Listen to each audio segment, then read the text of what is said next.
Driver ojek online kejar mobil yang tengah melintas, ternyata coba selamatkan kucing. Tengah beredar video yang menampilkan seorang driver ojek online mengejar sebuah mobil. Nampak jalanan pada saat itu cukup ramai dan sesekali pengendara lain melihat ke arah driver ojek online tersebut mencoba menerka apa yang sedang ia lakukan. Pada awalnya, belum diketahui alasan driver tersebut mengejar mobil merah itu. Tiba-tiba dari belakang mobil tersebut muncul seekor kucing berbulu abu-abu. Dan ternyata, driver berjaket kuning tersebut mencoba untuk menyelamatkan kucing itu agar tidak terlindas kendaraan yang tengah melintas.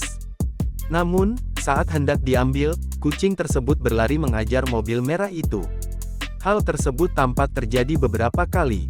Pada akhirnya, driver ojek online ini dengan sigap berlari mengejar kucing tersebut dan akhirnya tertangkap.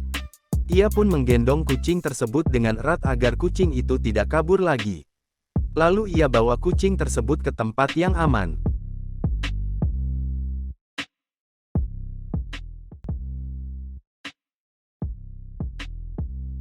Aksi driver ojek online itu pun diapresiasi oleh warganet.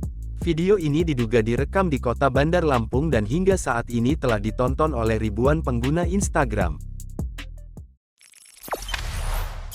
Jangan lupa subscribe, share, komen, dan like ya!